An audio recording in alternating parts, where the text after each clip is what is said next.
Мъже, ако се чудите кой парфюм получава най-много комплименти от жените, това е отговорът. Една приятелка ми го показа и само като го помирисах, бях не. Сега знам какво следва. Това мирише прекалено добре и сега приятелят ми ще започне да получава постоянно комплименти от другите жени с него. Купил си е 3 такива парфюма за последния месец.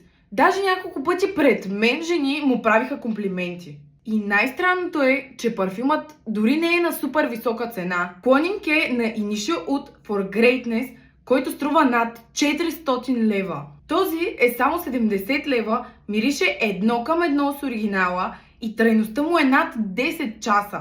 Забавно е как му го купих, за да мирише добре пред колегите, но забравих, че ще стане магнит за женско внимание. Както и да е, ако си мъж и се чудиш какъв парфюм да носиш, това е единственият аромат, който ти трябва. Не се залъгвай по ниската цена. Аромата е супер луксозен и дълготраен и прави много по-добро впечатление от Dior Sauvage и другите масови парфюми. Линкът е долу. Побързай, защото постоянно го изкупуват.